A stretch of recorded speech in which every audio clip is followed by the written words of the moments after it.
of those two to get back here for Game 3? Yeah, absolutely. Obviously, we need to at least win one, and then playing that at home in front of our crowd for Game 3 is what we live for and what we want, and the position that we want to put ourselves in. So we're absolutely ready to go in there and knock some socks off. How do you size up the matchup? I think pretty good. Obviously, they're a really good team, and AT has played really well against us. She had two triple doubles, so we really have to lock in on her. But they have a lot of good players, so we're gonna have to play some really good defense tomorrow. If I told you at 0-6 that you'd be in this position, what would you have told me? I wouldn't be surprised. I had a lot of faith in us. Even when we were 0-6, I don't think any of us were worried because we knew we'd figure it out. Just because of the chemistry that we have and how much we want it for each other. So I'm not surprised that we're here. Simon, same question. I mean, at 0-6, did you see this happening? I definitely still seen this happening, but I was still shocked a little bit. I mean, 0-6 is tough coming out of college and just like you're winning a lot, but I think we just kept working hard and it was a part of our journey, so I wouldn't want it any other way. After kind of a frustrating final couple of games this season, I know Coach was a little bit salty after that last loss. Like, how do you approach? She was talking about, she doesn't want you guys to forget this or flush it, but to kind of realize what was going on and move forward. With such a short turnaround, how do you kind of get that behind you and learn from it and move forward?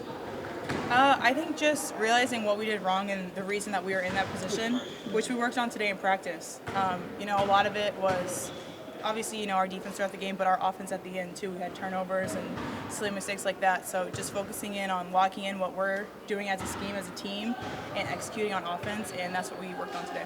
So, I mean, obviously you kind of hope that that momentum isn't something that is necessarily carried over into the playoffs. How is your approach to kind of to put that behind you and to play with a level of confidence? Right now, I think it's 0-0. I mean, it literally doesn't matter anything that you did in the regular season. What matters is the next 2 games in front of us, and then after that, to get to the third, if we need to. Hopefully, we win 2. And I think that's comforting too, because we didn't end the way we wanted to, but that doesn't matter now. Obviously, we wanted to end on a high note, but it has nothing to do with what we're doing now and what we need to focus on for Connecticut. We're not even going to see Indiana till next year, so we have to learn from what we did, but focus on what's ahead and lock in on that. You're the captain on a team that's going to start 2 rookies in their first playoff game. How do you get these kids ready for what, it's the jumping level of play? I think just every day in practice, focusing in, and that's what we kind of talked about pre-practice. Like, we really need to lock in and have a different level of focus because it's going to be even harder. And we kind of talked about that at dinner yesterday. You can't tell someone how hard it is until they get there. We couldn't prepare them for the season. You can tell them as much as you want, but until you experience it, you don't know what it is. And so we can try to prepare them as best we can, but we have to have faith. It's like a kid that you taught them everything you can, and they go out to the world and they implement those things. So we taught them everything we can in the regular season. We just have to have faith, and we do. And then, as somebody about to play their first playoff game, we just heard what she said. I mean, it's going to be different, but you don't really know how different yet. I mean, how do you approach this? Just trying to. I'm just gonna go out there and do what I did all season and just really just play hard and stuff like that. Obviously, I can't control everything, but I know if I just put my best foot forward, that good things should happen. Tough defensive team. Connecticut might be maybe the best defensive team in this league. How different? What do they do to make it so difficult to execute on the offensive end? they have really good ball pressure, and they fly around, and so it's really good, but it's something that everyone has a weakness. Whatever your strength is, you also have a weakness in that, so we have to try to expose the chinks in their armor, and I thought we did a really great job of that the first time we played them in Connecticut. Just learning from that. My final question is, how would you describe the film session after the Indiana game? We didn't watch film on it. So, it's good. Tell us more about the team dinner last night. Like, was it to lock in here for the postseason? Like, was it something scheduled going way back, or is it something you guys do on a regular basis? Yeah, we always have it when we make playoffs. We have a team dinner just to say thank you to everyone and get together and kind of prepare for playoffs. And it's just kind of like a coming together, celebrating the season, and getting ready for postseason.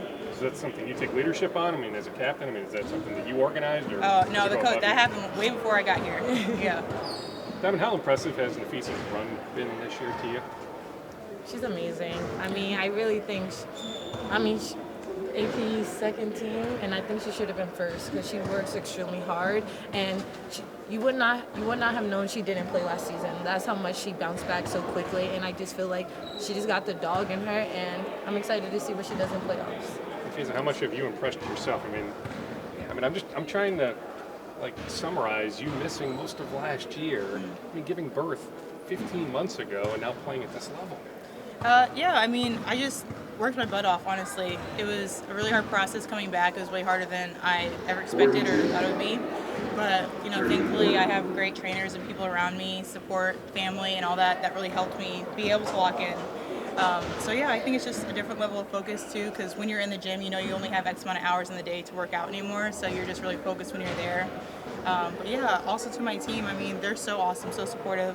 We have, the best team in the league, I think. Just so many good people, and the way that we connect is awesome. Everyone is just like so there for each other, and so having that support system around me also, it's never just a one-person thing, it's the people you're surrounded with too.